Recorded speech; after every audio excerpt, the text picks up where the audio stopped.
اب ہم آتے ہیں سیدنا صالح علیہ السلام کے قصے کی طرف۔ دن گزرتے گئے اور لوگ ایک بار پھر ابلیس لعین کے وسوسے میں آ کر کفر کی طرف پلٹ آئے، کیونکہ ابلیس کسی بھی شخص کو وسوسے میں ڈالے بغیر نہیں چھوڑتا۔ اس طرح ایک بار پھر کفر پھیل گیا، چنانچہ اللہ نے ان کی ہدایت کے لیے صالح علیہ السلام کو مبعوث فرمایا۔ یہ سمود کے پوتوں میں سے ایک عربی نبی تھے۔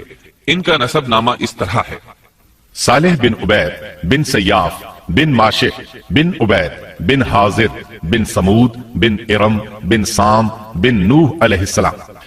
گویا صالح علیہ السلام کا تعلق قوم سمود سے تھا، اور یہ قوم عاد کی نسل سے تھی۔ سمود کی قوم نے یمن کو خیرباد کہا اور جزیرے سے شمال کی طرف منتقل ہو گئے، پھر وہاں ہجر نامی ایک بستی میں جا ٹھہرے۔ قرآن کریم کی سورۃ الحجر اسی بستی کے نام سے موسوم ہے۔ قوم عاد کا تذکرہ سورۃ الحجر کے علاوہ سورۃ الاحقاف اور سورہ ہود میں بھی ہے۔ اللہ تعالیٰ سورۃ الحجر آیت 80 میں فرماتے ہیں، اور ہجر والوں نے بھی رسولوں کو جھٹلایا۔ ہجر قوم سمود کا مرکزی شہر تھا۔ اب وہ مدائن صالح کے نام سے مشہور ہے۔ یہ شہر مدینہ منورہ کے شمال مغرب میں 380 کلومیٹر کے فاصلے پر واقع ہے۔ یہ لوگ بھی پہاڑوں کو تراش کر گھر بناتے تھے۔ یہ صنعت اور کاریگری انہوں نے قوم عاد سے وراثت میں پائی تھی۔ اللہ تعالیٰ سورۃ الفجر آیت 9 میں فرماتے ہیں، اور قوم سمود کے ساتھ کیا کیا جنہوں نے وادی میں بڑے بڑے پتھر تراشے تھے۔ قرآن مجید میں اللہ تعالیٰ ایک مقام پر فرماتے ہیں، اور ہم نے قوم عاد اور سمود کو غارت کیا جن کے بعض مکانات آپ کے سامنے ظاہر ہیں۔ ان کے مکانات ان کی تباہی سے لے کر اب تک موجود ہیں۔ شام کے راستے میں خیبر، تیماء سے تبوک تک قوم سمود کے آثار پائے جاتے ہیں۔ یہ لوگ کس طرح پتھر تراش تراش کر گھر بناتے تھے، اللہ تعالیٰ نے سورۃ الاعراف آیت 74 میں اس کا ذکر کیا ہے۔ اس وقت کو یاد کرو جب اللہ تعالیٰ نے تمہیں قوم عاد کے بعد جانشین بنایا اور تمہیں زمین پر رہنے کا ٹھکانہ دیا کہ نرم زمین پر محل بناتے ہو اور پہاڑوں کو تراش تراش کر ان میں گھر بناتے ہو۔ سو اللہ کی نعمتوں کو یاد کرو اور زمین میں فساد مت پھیلاؤ۔ یہ آیت ان کی طاقت، جسم کی صلاحیت اور ماہر فن ہونے پر دلیل ہے۔ پہاڑوں کو تراشنا دراصل قوم عاد کی عادت تھی۔ یہ بھی چونکہ انہی سے تھے، اس لیے وراثت میں یہ کام انہیں بھی آ گیا تھا۔ جس طرح اللہ نے عاد کو اپنی نعمتوں سے نوازا تھا، اسی طرح سمود کو ان سے بڑھ کر نعمتیں دی تھی۔ اللہ تعالیٰ صالح علیہ السلام کی زبانی ان سے فرماتے ہیں، اے قوم سمود، کیا تمہیں ان چیزوں میں بے فکری سے رہنے دیا جائے گا، یعنی باغات، چشموں، کھیتوں اور کھجوروں میں جن کا خوشہ ملائم ہے، اور تم پہاڑوں کو تراش کر پرتکلف گھر بناتے ہو؟ بس اللہ سے ڈرو اور میرا کہنا مانو۔ لیکن ان لوگوں نے ہر طرح سے قوم عاد کی پیروی کی، نصیحت پکڑنے کی بجائے بتوں کی عبادت شروع کر دی۔ اللہ نے ان کے درمیان صالح علیہ السلام کو مبعوث فرمایا۔ آپ نبوت ملنے سے پہلے بھی عقل مند اور علم والے تھے، باعزت گھرانے سے تعلق رکھتے تھے، اپنے معاملات میں لوگ ان سے مشورے لیتے تھے، لہٰذا انہیں ایک خاص مقام حاصل تھا۔ لیکن جب آپ نے انہیں ایک اللہ پر ایمان لانے، اس کے سوا کسی کی عبادت نہ کرنے کی دعوت دی تو ان کا ساتھ چھوڑ گئے۔ جواب میں ان سے کہنے لگے، اے صالح، اس سے پہلے تو ہم تجھ سے بہت کچھ امیدیں لگائے ہوئے تھے۔ مطلب یہ کہ پہلے تو ہمارے نزدیک آپ کا بہت مرتبہ تھا، مقام تھا، ہمیں آپ سے بہت امیدیں تھیں، لیکن آپ نے تو یہ باتیں کہہ کر ہماری ساری امیدوں پر پانی پھیر دیا۔ ان کے اس جواب کے باوجود صالح علیہ السلام انہیں اللہ کی طرف بلاتے رہے اور ان سے کہتے رہے، اے میری قوم، اللہ کی عبادت کرو، اس کے سوا تمہارا کوئی معبود نہیں۔ تمام انبیاء کی اپنی اپنی قوم کو یہی دعوت تھی کہ اے لوگو، اللہ کی عبادت کرو، اسی نے تمہیں زمین سے پیدا کیا ہے، اسی نے تمہیں زمین میں آباد کیا ہے، اس سے معافی طلب کرو، یقیناً میرا رب قریب ہے اور دعاؤں کو قبول کرنے والا ہے۔ اے میری قوم، تم نیکی سے پہلے برائی کی جلدی کر رہے ہو، اللہ سے معافی کیوں نہیں مانگتے کہ تم پر رحم کیا جائے؟ اللہ سے ڈرو، میری اطاعت کرو، حد سے گزر جانے والے بے باک لوگوں کی اطاعت سے باز آؤ، وہ ملک میں فساد پھیلا رہے ہیں اور اصلاح نہیں کرتے۔ صالح علیہ السلام نے ہود علیہ السلام کی طرح اپنی قوم کو نصیحت کی، لیکن ان ظالموں نے بھی اسی طرح کفر کیا جیسے قوم عاد نے کیا تھا۔ کہنے لگے، یہ کیسے ہو سکتا ہے کہ ہم اپنے میں سے ایک شخص کے تابع ہو جائیں؟ اس اکیلے کی اتنی زیادہ فضیلت کی آخر کیا وجہ ہے؟ ہم نہیں مان سکتے کہ ہم میں صرف اسی ایک پر اللہ کی باتیں نازل ہوتی ہیں۔ پھر وہ اس سے بھی آگے بڑھے اور اللہ کے نبی کو کھلے الفاظ میں پرلے درجے کا جھوٹا کہا، جادوگر کہا۔ پھر یہ سرکش اور کافر لوگ صالح علیہ السلام کے ساتھ ایمان لانے والے کمزور غریب لوگوں کو مخاطب کر کے کہنے لگے، کیا تم صالح پر ایمان رکھتے ہو؟ ہم تو اس کے منکر ہیں۔ اس طرح صالح علیہ السلام دن رات انہیں دعوت دیتے رہے، یہاں تک کہ یہ لوگ صالح علیہ السلام سے کہنے لگے، تم نے اور تمہارے ساتھیوں نے ہمارے اندر نحوست پھیلا رکھی ہے اور اسی لیے ہم مشکلات اور مصائب کا شکار ہیں۔